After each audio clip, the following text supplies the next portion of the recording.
Hello, everyone.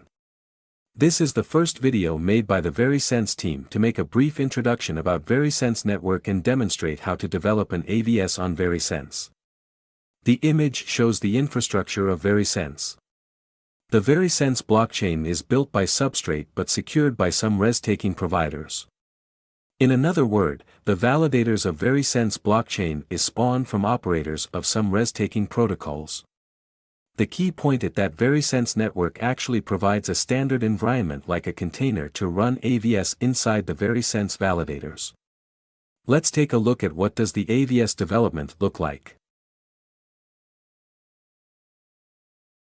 First, let's start a Verisense node in dev mode.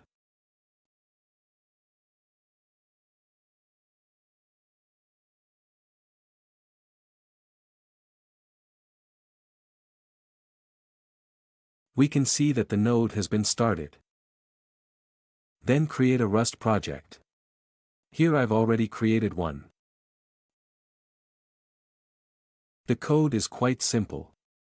We just accept a key-value pair and save them.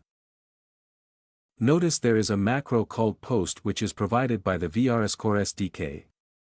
That marks the function an API accepting mutation requests. The function uses storage put to save the name ID pair. This is the cargo file, simple as well, we only need to add two dependencies. Now let's build it to a WASM binary and copy its path.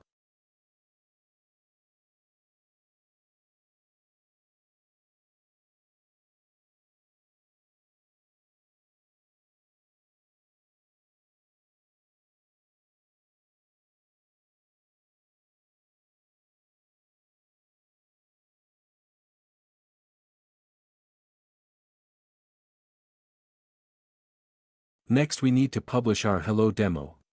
Open the web user interface and connect to our local node. Select the nucleus module and register it.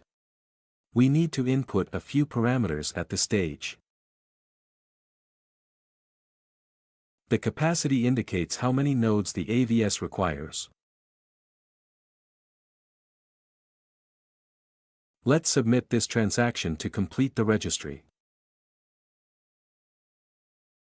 As you can see, the Verisense blockchain has accepted the transaction. Some nodes need to register as the container of the AVS. This procedure actually depends on the FHE and it's still under development.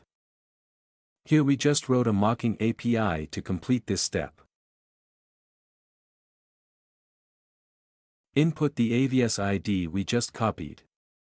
Then submit a new transaction.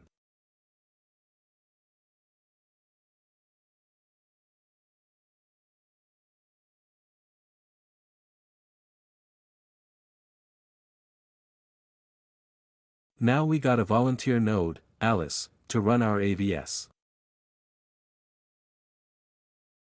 Time to request our AVS. It could be done by a standard JSON RPC request.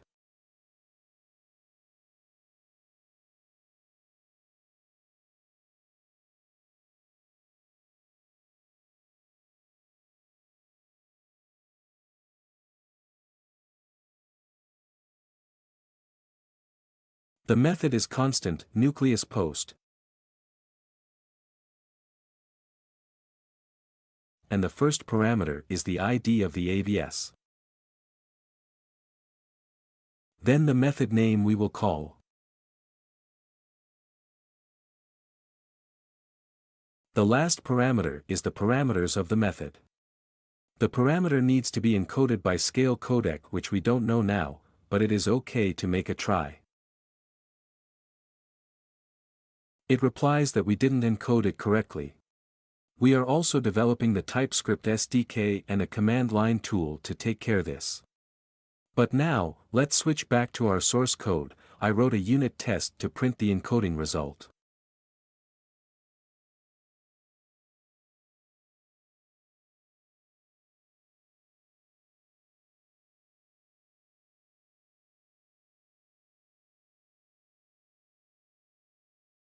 Let's copy it and try again.